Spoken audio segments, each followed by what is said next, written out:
পাখিপ্রেমীরা আলাদা এক পৃথিবীর মানুষ। তারা আকাশের দিকে তাকিয়ে শুধু উড়ান দেখে না, দেখে স্বাধীনতার মানে একটি ছোট্ট পাখির ডানার ঝাপটায়। তারা খুঁজে পায় শান্তি, আশা আর জীবনের নতুন গল্প।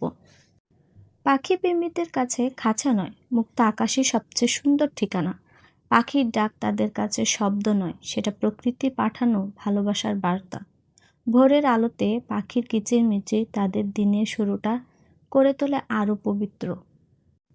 যেখানে অনেক পাখিকে শুধু ছবি হিসেবে দেখেই, সেখানে পাখি প্রেমীরা তাদের বন্ধু ভাবে, সঙ্গী ভাবে। তারা জানে প্রকৃতিকে ভালোবাসা মানে নিজের ভেতরের মানবিকতাকে বাঁচিয়ে রাখা। পাখি প্রেমীরা কখনো নিষ্ঠুর হতে পারে না, কারণ যারা ডানার স্বাধীনতা বোঝে তারা কারো হৃদয় ভাঙতে জানে না। পাখিকে ভালোবাসুন, প্রকৃতিকে বাঁচান, আর নিজেকেও একটু মুক্ত করে দিন। আমার এই ভিডিওটি আপনাদের কাছে কেমন লেগেছে অবশ্যই কমেন্ট করে জানাবেন। আমার পেজটিকে ফলো এবং চ্যানেলটিকে সাবস্ক্রাইব করে আমার পাশে থাকবেন। ধন্যবাদ।